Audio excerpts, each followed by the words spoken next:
Good morning, everybody. It's Debbie with the Pickin Coop Farmstead. My hair's a little crazy this morning. I'm still in my PJs, but I wanted to get out here and get water in my seedlings because I'll be gone this morning. And we have to go to town. And I thought I'd bring you along and maybe plant some more seeds. We'll see what we can find out. So let's water in some seedlings. Or some seeds and seedlings, I should say. All right, first of all, we're going to start over here. We've got our beets and rutabagas, and I do believe I've got some rutabagas coming up. I'll show you those close up in just a minute.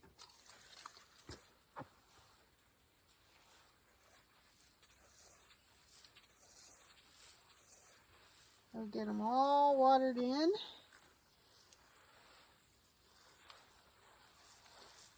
We're even going to water these little cilantro. As far as I'm concerned, you can never have too much cilantro. I absolutely love it. And I'm going to try something new this year with my cilantro. If I get a crop out of this, I'm going to wash it up really good. Let it kind of air dry. And then I'm going to try to freeze it and put it in little Ziploc bags. I know people do that with basil instead of drying it, so you get the fresher taste from it. So I'm definitely going to try that.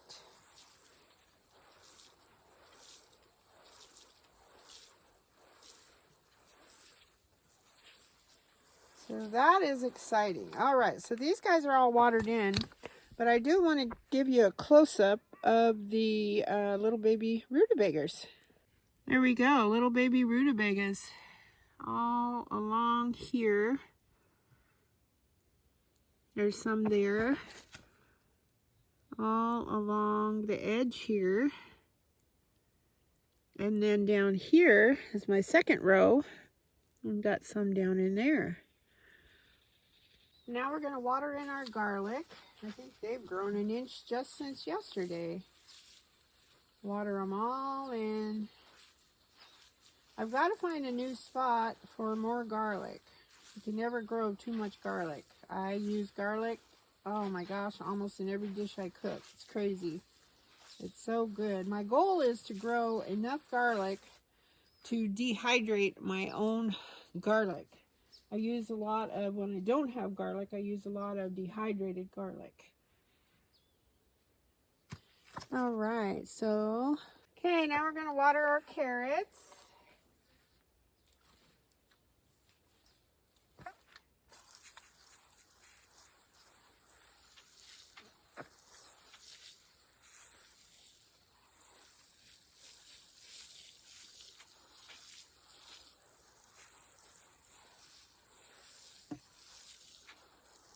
All right, that takes care of those guys.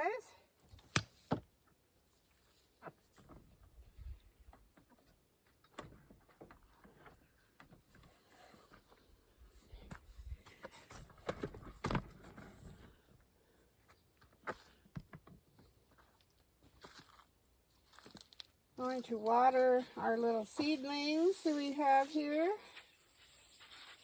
They're doing really well. There's broccoli. I think three of these are broccoli and one is a cauliflower. And it looks like my squash that I cut back really well is even happier that we took all that dying and dead matter off. Look at this guy over here. He's got a couple little zucchinis. This guy over here is looking better too. I think this, oh my gosh, there's a big zucchini down there. Maybe we'll have a zucchini boat tonight. Ooh, that sounds delicious. All right, now we're going to water in these. Here, more broccoli, cauliflower.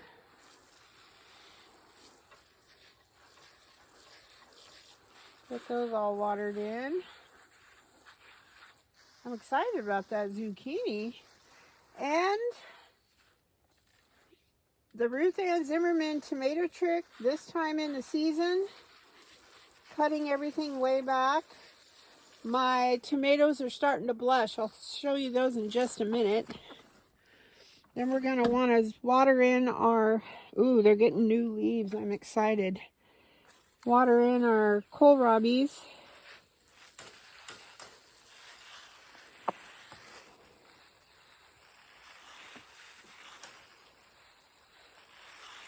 There, they're all happy now. Then we'll turn our attention over to this side. Water in the rest of our, ooh, that little tiny broccoli that I thought was not doing well is snapping out of it. I still don't think that, right where that water is, Chinese cabbage is going to make it, but that's okay. We've got 4.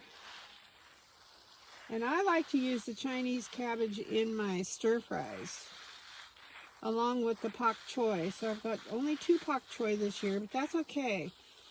I just harvest a few leaves at a time from the bottom and throw those in my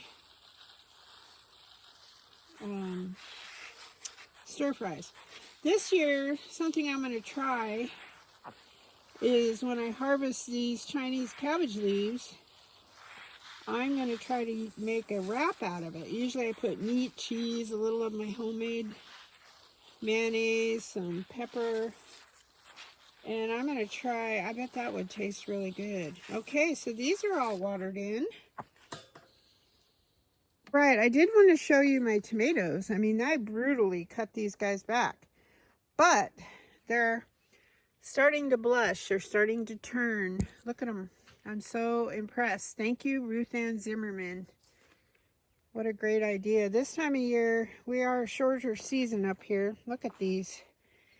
And this time of year, you run into the danger of having a bunch of green tomatoes right before your first frost. Look at those. I'm tickled pink, or should I say pinkish orange. And look at that big guy right there. Woohoo! I'm impressed. This trick works well, guys. So let me be your experiment. This one's blushing, blushing. Look at them all. I think I've got about 8 or 9 gallons of tomatoes. So I'm pleased with that. I'm going to show you a picture of this okra. I forget if it's the crimson spineless. I can't remember what it is, but it's gotten way too big, so I'm going to let it dry right on the plant and harvest seeds from that guy. All right, so now I've got to water in my peas, and it looks like the ground is starting to break up, so I think the peas are starting to germinate, which is awesome. Oh, I see some that have popped through. Might have to give you a close-up of that. So we're successful on the pea front. I'll water in all our little red cabbages and green cabbages. And I did go collect some pine straw. So our goal is to try to cover these around with some pine straw, since these are already in here. So we'll do that, and then we're going to go down and water our... All right, then we're going to water in our onions. They're still, they didn't even wilt. I'm pretty impressed.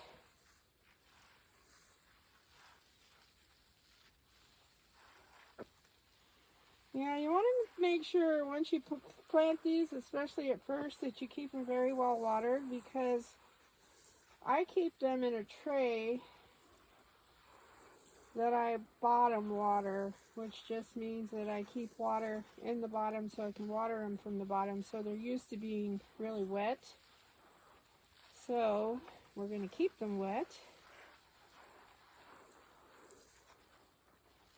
and hopefully that will do the trick. Alright, I got some funky looking little crooknecks, some that are probably chicken food, a couple. Got some little green tomatillos. Look at all these cayenne peppers and jalapenos. Now that it's time for temperatures to cool off, my peppers are putting out like crazy. Who knew? I dropped one, but I've got some beautiful purple tomatillos. Look at the size of my calendula bouquet. I didn't pick them yesterday, and I have a couple of giant marigolds to save for seeds. Look at the size of this dude.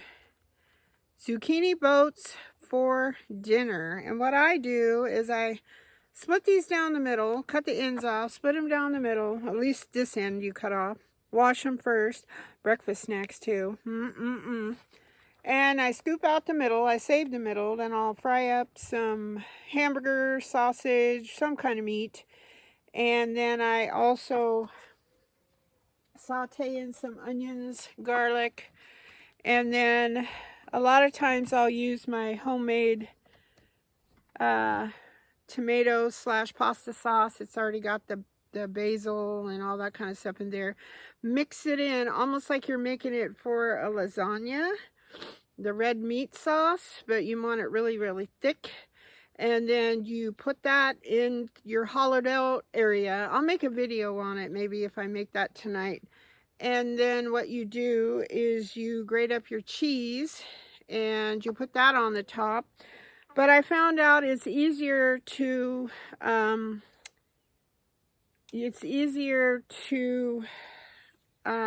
cook the zucchini. That way it gets all the way done, because your sauce, you're basically just heating it up, and then you want the cheese all bubbly on top. So I put a little bit of cheese, and then about 10 minutes before it's done, then I get it to where it's golden brown. Then you just slice it, and it makes a great meal. It's all in one, you know. Yeah, I mean, you got your pan that you fried up your sauce and everything, your meat in. But then you just have a cookie sheet, and I just line it with parchment paper, and boom, you got dinner. It's your vegetable, meat, and dairy all in one. So that's basically all I have for you today. I was going to go ahead, well, I guess I'll show you. Hold on, let me eat this, and then I'll show you how I disperse the pine straw. I forgot about that part. Well, I wear gloves for this part just because the pine straw is really pokey.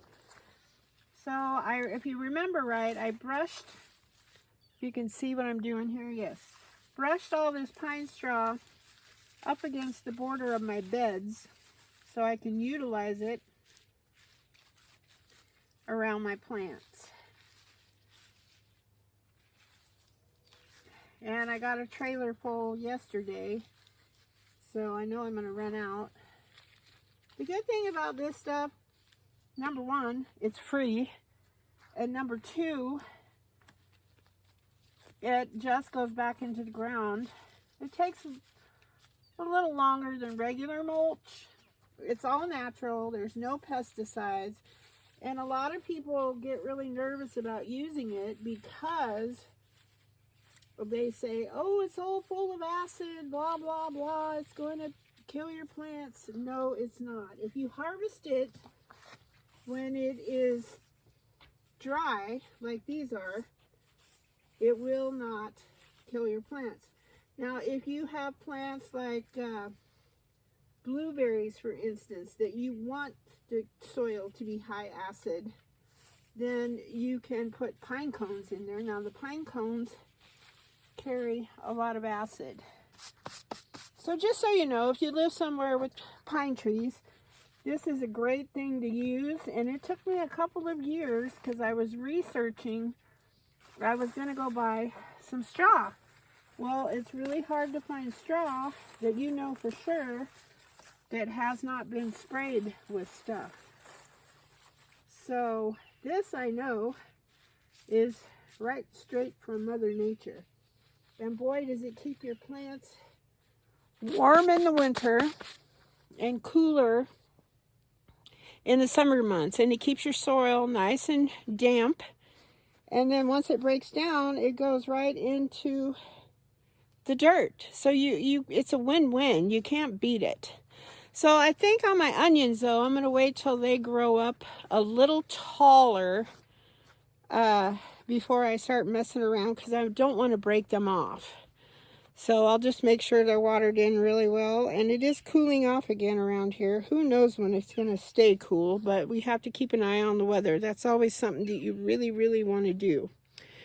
All right, so that's all I have for you today. I am going to go ahead and put mulch around the rest of these plants. And on the seedlings, remember, pardon me, remember you want to wait till they grow up tall enough to where not the seedlings, I'm sorry, the seeds that you planted in the ground, tall enough to where you can put your straw around them, pine straw, regular straw, whatever you're using, mulch, just so you don't break them off. And as they're still emerging from the dirt, it makes it kind of hard for them.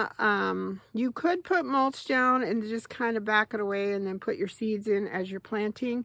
But I just find that this seems to work better. Oh, and I wanted to show you my peas. I forgot about that. Hold on. Let's show you that. All right, these little green guys, these are peas emerging. Woohoo! So there's one row. There's the second row. Those are the Wando peas, and the sugar peas, oh, one is starting to emerge right there. So we've got one of those coming up, so that's exciting. So we will have some peas this year. Woohoo! All right, guys, that's all I have for you today. I'm going to finish up with my mulching real quick, and then I've got to go in and finish my inside chores, and then off to town we go to get the hubby's pickup. Just got worked on, so it's all done. So we're going to go get that. And then I am going to come home and pack up for my show at Nash's Pumpkin Ranch. So if you guys need something to do tomorrow, today is their opening day for the season. They have all kinds of fun activities for the kids and adults alike. Food trucks, petting zoos, a little playground area, and of course pumpkins, gourds, squashes. They grow several varieties of everything. So come out and say hi if you're not doing anything tomorrow. I'll be there. I think they open from 10 to 6 tomorrow, so I'll be there tomorrow from 10 to 6. So I hope the sun is shining where you are. I hope and pray that you all are safe from the horrible, horrible weather they're having, the tornadoes and the hurricane, and it's just awful. And just pray for those people if you can. All right, folks, thank you so much and have a fabulous day. Bye-bye.